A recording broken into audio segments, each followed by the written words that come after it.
And we now are live. So we have got a hot mic. So good morning, everyone. My name is Heather Kinsey, and I am with the Strive Group in Anchorage, Alaska.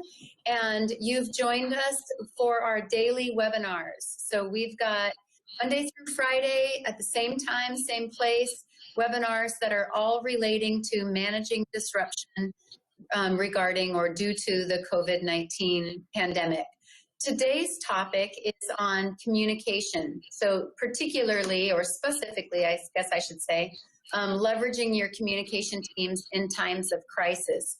We're fortunate enough to have Nance Larsen joining us today. Nance is an employee of the Strive Group. She's our VP of Marketing and Communications, and she will specifically walk you through some frequently asked questions that she has been fielding regarding communication in times of crisis.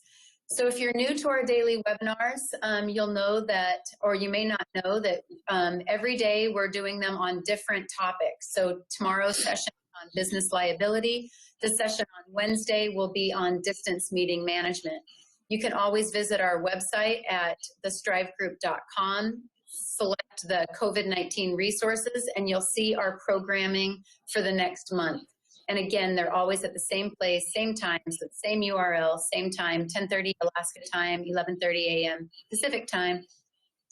And if you're joining us live, you should see a chat function on the right-hand side of your screen. If you have a question for Nance, feel free to just type it in during that chat or in that chat area. And then I will interrupt Nance throughout her webinar to ask that question on your behalf. If it's getting towards the end of our webinar, it's a 30-minute webinar, and you have a burning question, I might not get to it while we are live, so make sure that you have your email address plugged into that same chat function so Nance can respond to you directly. And so that's enough for housekeeping. I will turn it over to Nance. Again, this is Nance Larsen, the Strive Group, and Nance, take it away. I'll pop back in if I have questions. Great. Thank you so much, Heather. And thank you, everybody, for joining us today. It certainly is a unique atmosphere that we all find ourselves taking part of daily. And it's very much representative, I think, of the average day in crisis communications for public relations professionals. And certainly every crisis is unique. It's very difficult to pinpoint the types of things that might occur. But one of the jobs of crisis communications is to ask what if, and to really look at scenarios with a very, very critical eye, and making sure that companies are prepared for when a crisis does happen, whatever that crisis might be. There's some interesting commonalities when you walk into an emergency operations center, for example, depending on the type of crisis any given thing might be going on. But what you'll find is a very steady hum. There is a calm, steady focus that you feel in a room like that. There is energy, people are doing what they need to do, but the atmosphere does have a calm, steady focus that everybody embodies. And I think that that's probably three of the most important emotional quotients that people need when they're dealing with a crisis. You have many different types of people in the room, each one of their own specialty, but they're all carrying the same kind of vibe throughout the room, so that you can have the opportunity to evaluate how things are going. You can observe how your counterparts might be reacting to different situations. But they have this commonality in the rooms for a purpose, so that when you walk into a crisis, you have some things that are familiar. There's expectations there that you already see that are taking place. And that allows you to be calm as well. As a communicator, those are especially important because you're taking in a lot of different types of information from usually multiple aspects, multiple entities. And it's your job to take that information and really evaluate what needs to be determined as messaging, what needs to be put out into the public sphere, and how the different areas need to be addressed depending on the type of crisis that is taking place. So I think we can advance to the next slide and talk a little bit about the strategies that communicators need to deploy when they're in a crisis. And I think that one of the most important things for any communicator is to really be there as thoughtful, strategic counsel. Again, communicators are, it's necessary for a communicator to be able to handle lots of different types of information, have a very high level of knowledge of a wide variety of information. And so their ability to look at something from a 50,000 foot view is really very, very critical, especially if it's most crises are happening in rapid fire. How do you evaluate things? The information that you're able to gather in circumstances like that is going to be very critical. And again, kind of going back to that calm, steady, focused atmosphere, those are the types of things that are going to allow you to provide that thoughtful, strategic counsel that's going to be critical in the decisions that are being made moving forward. Again, you might be dealing with fire departments, police departments, municipalities. It might be a statewide issue. There could be a gas leak. There's so many entities that you need to be able to touch, and your availability to come into a situation and have kind of that 50,000 foot view of what's taking place, who the players are, that becomes very, very critical. And I think that leads into probably one of the most important things that I'm going to talk a little bit about on the next slide, and that's how you develop things moving forward. So if we can go ahead and advance to the next slide, we'll talk a little bit about how this happens. Although I do see that there's a question that's come in before I move on to that. There is a question, and you may cover it later, but of course, me and the viewer, we don't know that yet. And it's actually a question that ties in, Nance, your first question that you addressed online, and that's the emotional quotient versus this one that's just more about strategies, because I think the question is actually combining the two, and that is the positive spin or controlling the narrative. And so the question reads, how can a person always communicate the positive in the narrative without seeming fake or false? That's the question. So I actually will talk about that a little bit at the end, but we can certainly address some of that now. Crisis situations often don't have a positive. And so it's very critical that a communicator understand the different audiences that they have.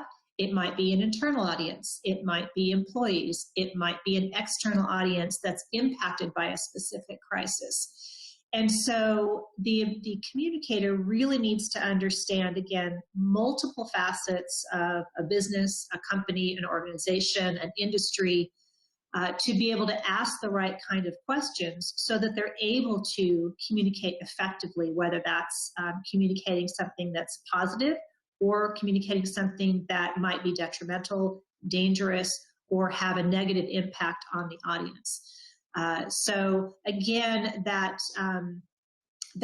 ability to gather information becomes very critical.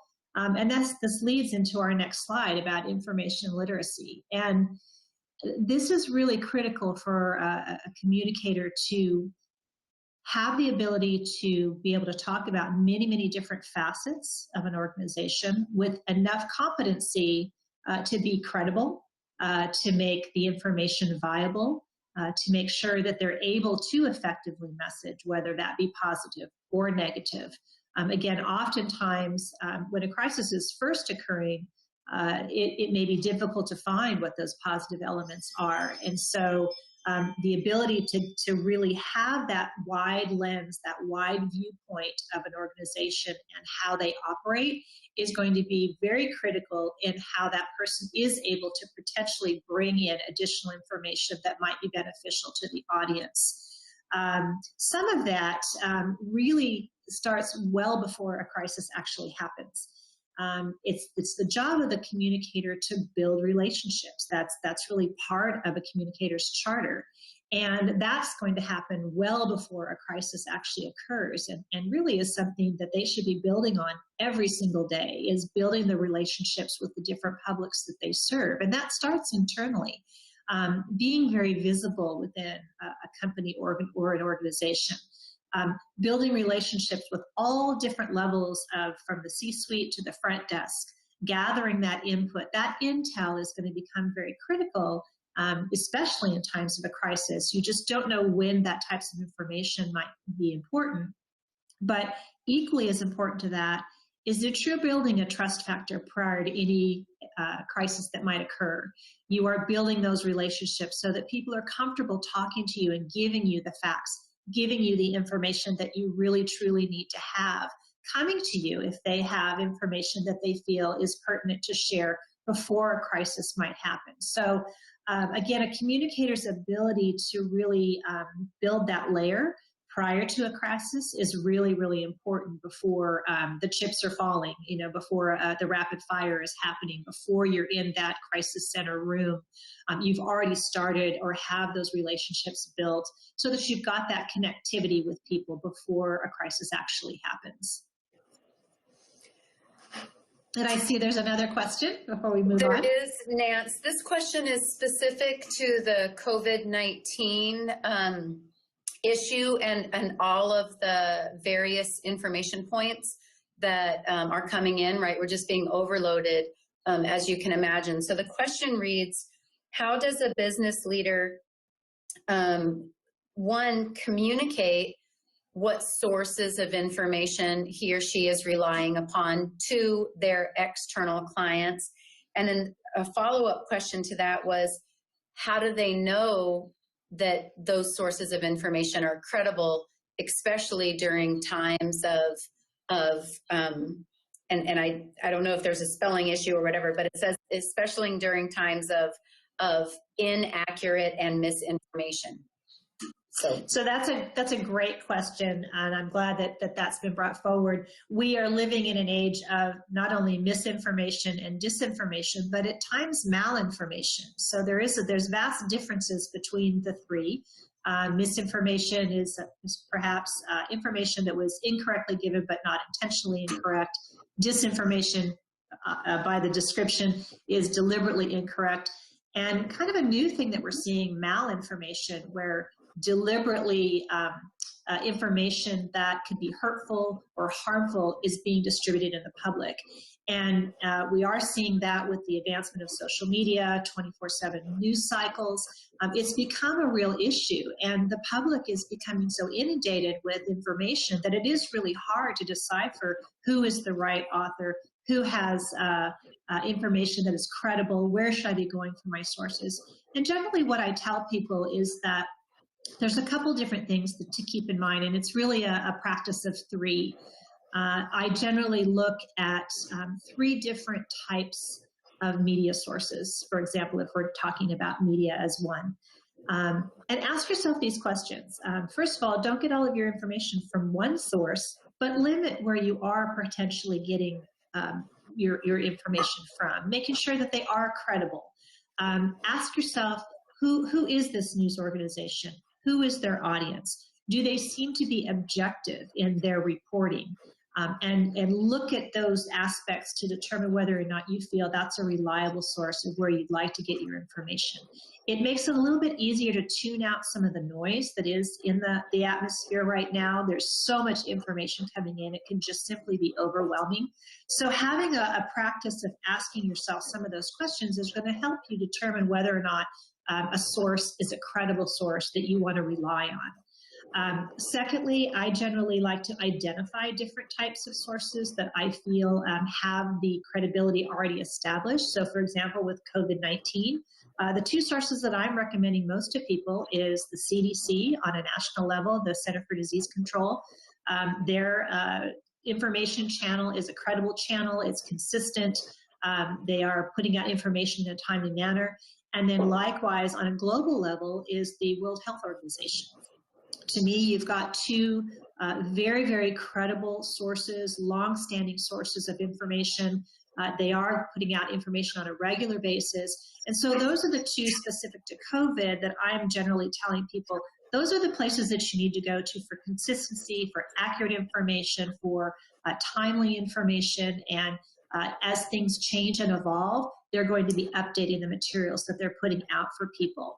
I also think that your local governments are a good place to find information because there are variances from state to state.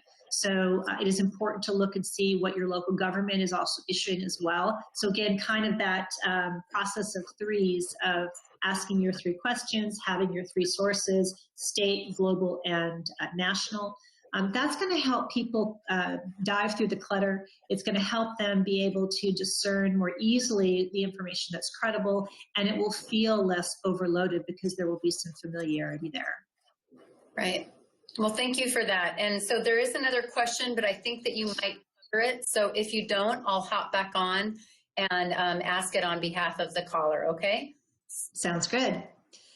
So the other thing is it's really important as communicators that we have unified messaging. And that's not just amongst ourselves, but that's amongst the team that you're dealing with. So on any given day in a crisis situation, a communicator is going to be asked to create messaging that they need to distribute to their publics, whether, again, that might be internal employees, that might be an external audience or the public. But having information that's unified, a single voice, you're all speaking the same message is really, really critical. And this really goes back to credibility. You don't want to overpromise. You want to make sure that you're providing accurate information, but it's very important that the different entities that might be involved in speaking on a crisis, again, whether it might be a corporation, you may have a company spokesperson, it may be your CEO, or it may be an instance in a municipality where you have multiple entities from fire, police, health and human services, speaking on a topic. It's very important that you have a unified messages of the key things that you want to get across. And usually you're going to identify what those key things are for public safety, for public information, making commitments, and when you might follow up on new information. All of those types of things are going to be very critical for the communicator to be orchestrating. And I use that in a positive way. It's important that those connections, that those aspects are orchestrated together so that you don't create confusion. It's very difficult when a crisis is happening and mixed messages are being put into the public, whatever that public might be. And so the communicator's responsibility is really making sure that those conversations are taking place, that the different entities that are involved in a given crisis have the unified messaging, and you've talked through why this is the messaging that needs to be put out at this time, so that the public can be informed. That really, really becomes very, very critical for the communicator to be able to decipher what's most important, when those messages need to be distributed, how often they might need to be distributed or redistributed, and also making sure that if they need to be updated, that they're in that capacity to be able to do so.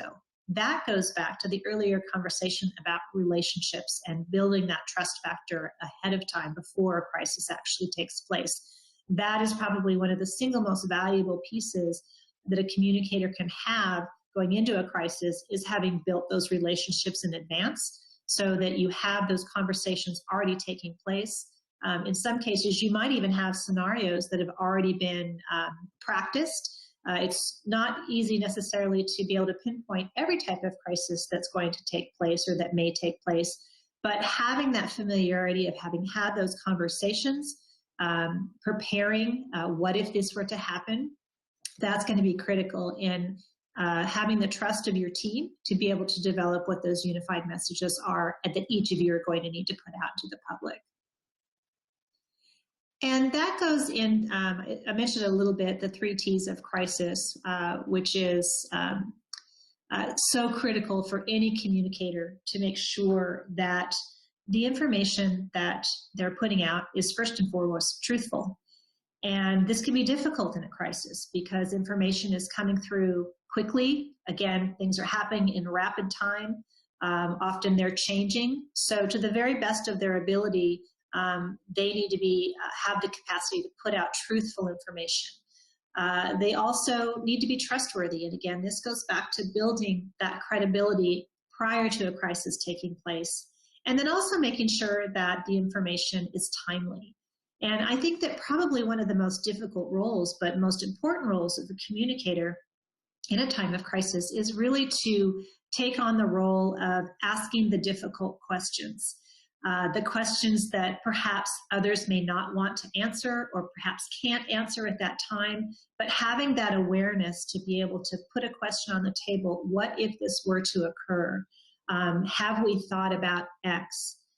Is this going to be an issue down the road because of X, Y, and Z?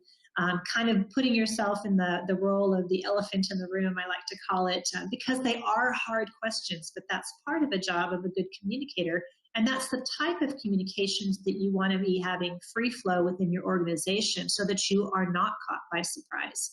One of the things that I often do with my team is I look for things that are taking place in the public, and it may not have a direct application to the business, but with a few tweaks or changes, the question could be asked, what if this were to happen here? What would we do? What would our response be? And it's a very easy way to do some impromptu tabletop exercises before a crisis happens. It's very easy to change a few of the parts and make it applicable to your business. And that's really critical moving forward. And again, that helps the communicator build that trust factor, build the truth factor, and build that need for timeliness so that people understand if this were to occur, these are the things that we want to do, and building that trust is really, really critical. And before I go on, I see we have another question.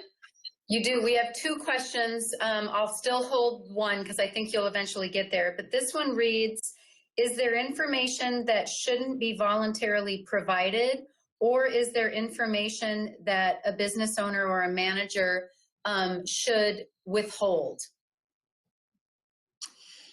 So I'm going to make some assumptions as I answer this question. If you're talking about the internal team in a crisis room, that all information needs to be put on the table, and all questions need to have the ability to be asked within that room. And again, that goes back to the trust that you have built with this internal team that is making decisions in a crisis room. When you are talking about information to the public, what's very, very critical is, first and foremost, is if public safety is an issue, it's important that you make sure that the information that you're putting out is truthful, accurate, timely. There are instances, perhaps with a private business, where there may be information that may not be disclosed to the public. That is certainly appropriate at times. There are confidentiality issues that do need to be applied during times of crisis.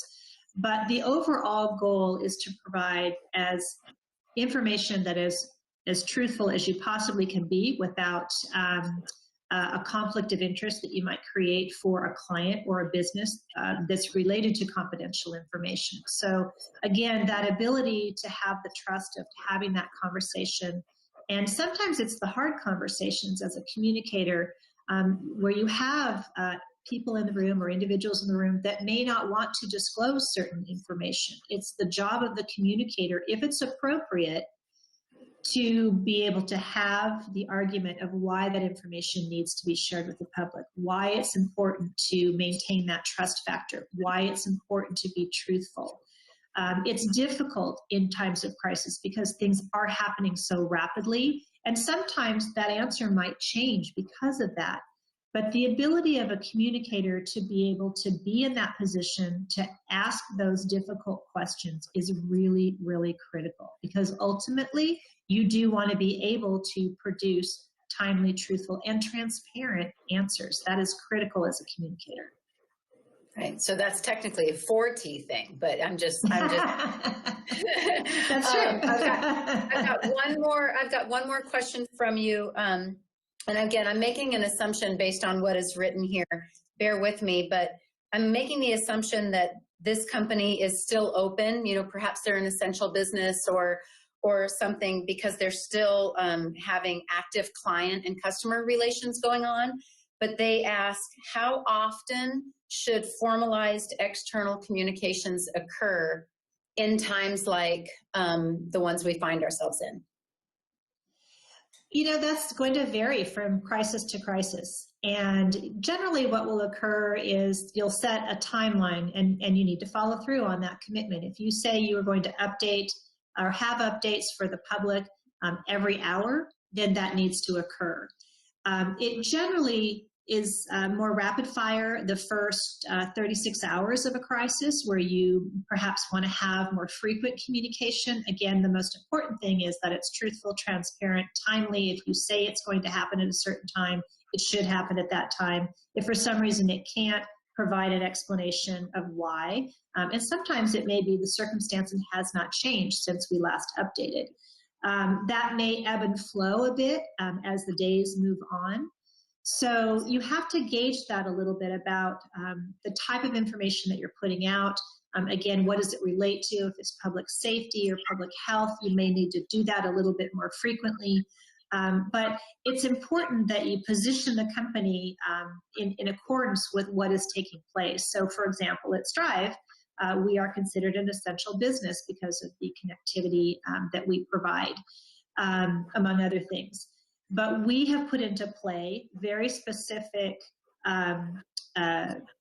material and processes that we go through to make sure that we're keeping our employees safe, that we're keeping our buildings safe, that our external sites are safe as well. So those protocols, making those very public to people, can also be very beneficial. I'm not sure if that exactly answers their question. Yeah, I'm not sure. They didn't get back with us, but I think what I think you probably answered it, Nance, because I imagine that, let's say that we're a company and we're deemed an essential business, so we're open to the public, maybe updating their website, every week with a date, right? To say, hey, we've looked at this and this is what we're doing this week. Or perhaps, updating if they're doing email blasts or something to remind their clients that they're there for them and that they're, still open for business or whatever. Obviously, we're so information overloaded right now. You don't want to be, to use your words, the noise or the chatter, but at the same time, there's still information that has to, or that should perhaps go out to alert your clients or your shareholders what you're doing, right? The stakeholders in your business, your B2B partnerships and beyond, what you're doing. And I think that you've answered it in saying it depends, but also in a degree of regularity that the moment calls for, and perhaps maybe this week or next week will be in more of a maintenance mode for communication as opposed to every day, to use your words, rapid fire. Yeah, and I think that that's a really good way for you to have phrased it, with the regularity, the as appropriate, right? You want to make sure that the information that you're providing is valuable, that it provides a purpose, that it answers questions, that it isn't just part of the noise, that it has a purpose to it of why you might be providing it. And that's going to guide somewhat how often you communicate with a shareholder or employees or external audiences. Just making sure that the information that you're providing is valuable so that they can take a look and move on to the next. But it's not just part of the clutter. It actually does have a purpose to it, that it's going to be value for the person that's reading it. That's really the most important thing as communicators, is that you want to make sure that the information that you're putting out serves a purpose, that it has value to the person for the end user. And you're going to evaluate that each time that you're looking at your messaging, that you're looking at the material that you want to put out to the public. Those are questions that you're going to be asking frequently.